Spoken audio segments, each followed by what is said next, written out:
من اصلا کسی نیستم دخترم. در مقابل روح آریایی تو، عشق وطن تو، همه چی تو، من کسی نیستم. چرا فکر میکنید من اینجا سنگ خودم رو به سینه میزنم؟ چرا فکر من کار میکنم، من زحمت میکشم. تو و امثال تو دختر 8 ساله با روح آریایی خودت، با فکر آریایی خودت، با جسم آریایی خودت این کالا رو حفظ میکنید با $200,000. با $200,000 این روح پاک آریایی، این کانالی که مال تو حفظ میشه.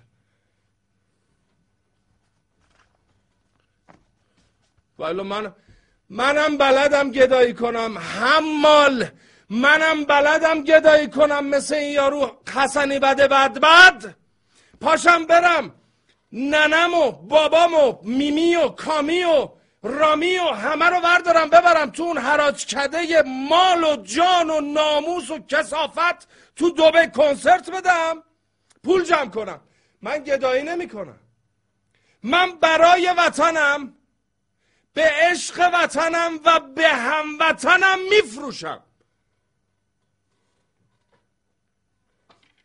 این آب ایرانه. عوضی این آب ایرانه. این خاک ایرانه. این خاک شمرون تهرانه. $1,000. این خاک پیچ شمرون $400. این خاک تهران پارس $870. من کار میکنم. این پرچم ایران دونه $1. باد ایرانم هست که تازه رسیده. این باد میدون آزادی $1,000. این باد دربنده $1,000. اینو از اون ور میاریم. 2 تا چیز دیگه هم هست مسافری میرسه که از بقیه این بادا ارزون تره. اینا 3 تاش $100. باد